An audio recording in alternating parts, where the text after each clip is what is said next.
สบายดีน้อยหรือว่าเสี่ยวรู้เด้อซึ่งน้อยเฮ็ดเวียกอยู่ที่นากาอพาร์ตเมนต์หรือนากามอซึ่งในตอนนี้โครงการของเขากำลังเปิดโตโครงการอาคารที่ 3ซึ่งจะมีทั้งหมด9ชั้น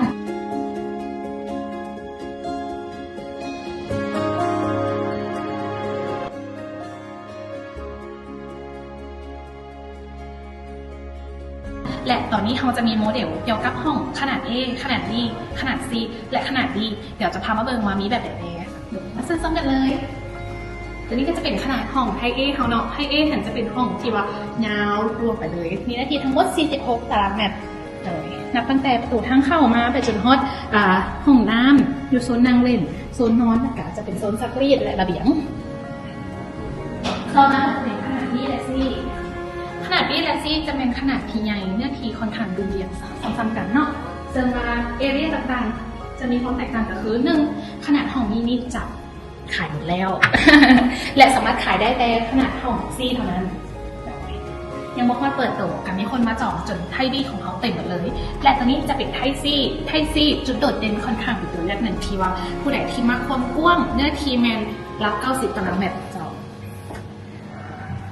โอเคมาแล้วเขาก็จะมาเปิดโตกับขนาดดีนี่จะเป็นขนาดที่เป็นซิกเนเจอร์หรือว่าเป็นโปรโมชั่นสำหรับลูกค้าเพนท์เฮาส์2ชั้นโดยซึ่งในการเปิด2นี่นาทีตัวที่รวมๆแล้วเกิด99ตารางเนี่ยจะแบ่งออกเป็น2ชั้นกันน้ำไส้ชั้นแรกจะเป็นโซนหับแขกโซนนั่งเล่นขึ้นมาระเบียงชั้น2จะเป็นโซนที่สำหรับห้องนอนมีระเบียงกว้างวิวสูงและงานอ้อมออกมาก็จะเป็นโซนห้องนอน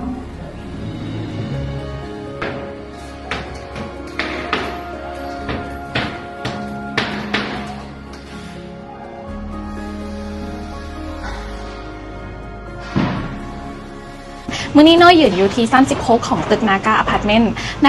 จะเป็นตึกเปิด2และตอนนี้โครงการเฮากำลังอยู่ในช่วงก่อสร้างตึกอาคารเบอร์3น้อยจะพามาชมวิวจากชั้น16นอกพอเราเหลียวไปพอดีตอนนี้เองคาดคะเนว่าตึกเบอร์3ของเฮาก่อสร้างมาได้ฮอดชั้น5แล้วมาอัปเดตความคืบหน้าให้ทุกคนเห็นเด้อ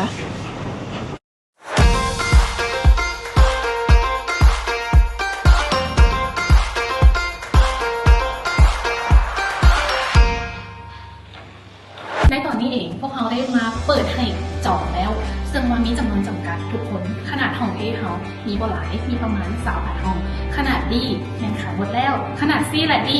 รวมๆแล้วประมาณ8ห้องทั้งนั้นดังนั้นผู้ใดที่สนใจมาลงทุนหรือมาซื้อขายปล่อยเซาอยู่ทางด้านหลังของอาคารเฮาแมนพร้อมให้จองแล้วไม่มีก่อนอื่นแมนทุกคนจะต้องกดโทรเข้ามาหาน้อยส่วนตัวอยากสอบถามข้อมูลหลังจากนั้นแล้วเฮามาเจอกันอยู่ที่หน้างานเพื่อโอ้ล้มและเบิ่งโมเดลและนอกจากนั้นน้อยจะเป็นผู้ที่จะพาทุกคนไปประสานงานเกี่ยวกับราคาพิเศษขอได้ยินมาว่าตอนนี้เองในช่วงเปิดตัวราคาเพิ่งจะมีส่วนลดเด้อและมันจำเพียงเริ่มต้น 10% เท่านั้นเอาไว้มาแวะหาน้อยแล้วมาส่งโครงการใหม่น้ำกันยูตึกอาคารเบอร์3เป็นจังไหนโทรหาน้อยเด้อบ๊ายบายขอบใจ